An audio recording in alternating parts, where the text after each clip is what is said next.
Now you may be asking at this point, what is PIR as the recommended dilution ratio for Bilt Hamber snow foam? And for me, I think this is just so much of a better way of actually doing things. You see, for example, you have your pressure washer, you have your snow foam lance, and then you put, as per other manufacturers, 100 millilitres of product into 500 millilitres of water.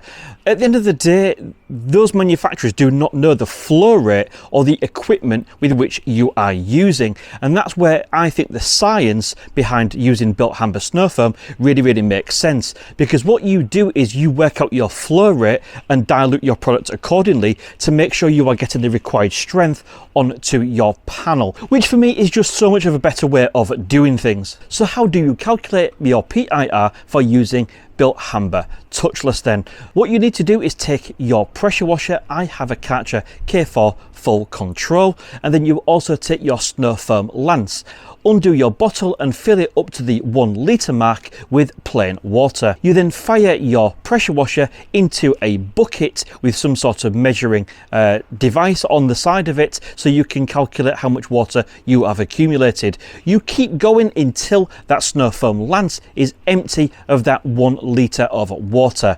Once you have done all of that step, you then calculate how much total water you have accumulated in your bucket. Once you have got that total figure, you multiply for a 4% PIR for 0.04.